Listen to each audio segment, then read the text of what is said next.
Mercedes à la recherche d'un remplaçant pour Lewis Hamilton, Verstappen pas très emballé pour le sprint en Chine, Perez sûr à 100% de poursuivre avec Red Bull pour l'année prochaine.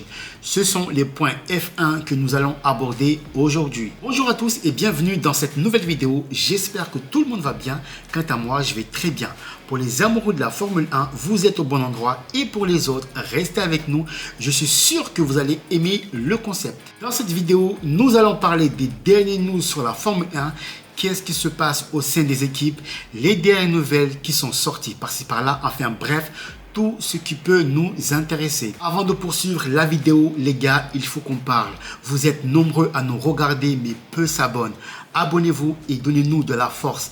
Aidez-nous à faire grandir cette chaîne. Cette chaîne, c'est votre samedi de débrief des qualifications, votre dimanche de débrief de course de Formule 1 et votre point F1 de la semaine. Donc, avant de poursuivre cette vidéo, je vous invite à vous abonner, les gars.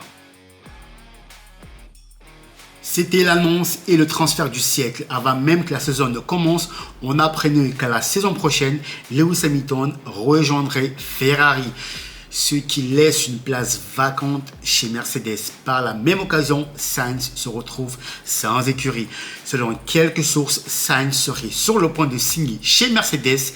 La seule ombre au tableau semble la durée du contrat. Sainz ne veut pas servir de bouche-trou et mise sur un contrat supérieur à 2 ans, tandis que Mercedes voudrait le faire signer pour une saison avec une deuxième en option. Sainz aimerait assurer ses arrières, tandis que Mercedes voudrait se laisser une marge pour pouvoir signer avec Verstappen peut-être.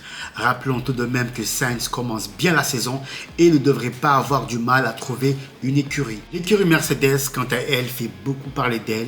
Elle a commencé la saison avec de nombreux désagréments. Une autre information à prendre avec des pincettes, soyons prudents, selon laquelle Sainz aurait reçu une offre de la part d'Audi. Avec l'excellent début de saison qu'il réalise jusqu'à maintenant, nous ne sommes pas étonnés que l'Espagnol est à l'heure actuelle le pilote le plus désiré par de nombreuses écuries. Mais concernant Mercedes, nous avons une question pour vous. Sainz devrait-il accepter de signer pour une année? Vos avis en commentaire.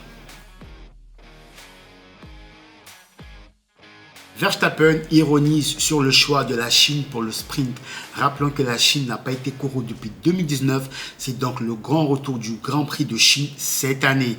La FIA a décidé d'y organiser l'épreuve de sprint. Alors, pour les nouveaux, qu'est-ce qu'une course sprint en F1? C'est une course de 5 km, c'est à peu près le tiers d'une course normale et cette course sprint a été créée pour donner plus de spectacle. Donc notre cher ami Verstappen, qui compte 4 victoires sur les 5 grands prix passés, a souligné le fait qu'il était sans doute un peu prématuré de proposer cette épreuve sur ce circuit. Ces dernières années, les autorités ont renouvelé le circuit et il y a de nombreux changements que les pilotes n'auront pas le temps d'appréhender. En effet, ils n'auront qu'une session d'essai ce vendredi. D'autres pilotes semblent rejoindre le champion du monde sur ce point. Mais la question qu'on peut se poser, Verstappen a-t-il peur d'essuyer une défaite sur ce circuit flambant neuf? Vos avis en commentaire, les amis. Si tous les pilotes sont hésitants, on peut s'attendre à des surprises et on espère qu'on pourra mettre un peu de piment dans les nouilles. À votre avis, une bonne ou une mauvaise idée de programmer un sprint en Chine?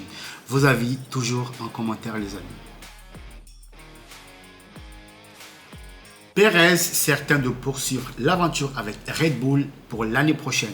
Le Mexicain est très en forme en ce début de saison. Après 4 Grands Prix, il a réalisé 3 fois la 2e place aux côtés de Max Verstappen. Avec le Grand Prix de Chine qui s'annonce pour ce week-end, Perez reste serein et pense qu'il n'y a aucun doute, l'année prochaine, il sera toujours chez Red Bull. Fernando Alonso ayant re-signé avec Aston Martin, Lewis Hamilton direction chez Ferrari, le Mexicain a des raisons de croire qu'il restera en place chez Red Bull. Même si on voit un Yuki Tsunoda qui monte en puissance, Perez réalise pour l'heure un bon début de saison, même si nous ne sommes pas à l'abri d'une décision d'Helmut Marko. Le fidèle lieutenant de Max Verstappen veut être fixé très vite sur son avenir et souhaite donc connaître la position de son équipe très rapidement. Nous allons suivre ce dossier avec beaucoup d'intérêt. Pensez-vous que Perez sera toujours chez Red Bull pour l'année prochaine? Merci de laisser vos avis en commentaire. Et voilà, c'est tout pour cette semaine. Nous arrivons au terme de ces points F1. J'espère que cette vidéo vous a plu. N'hésitez pas à laisser des commentaires, je vous répondrai avec plaisir. Si vous avez des sujets de vidéos à nous suggérer, vous pouvez nous en faire part. Merci et à très vite.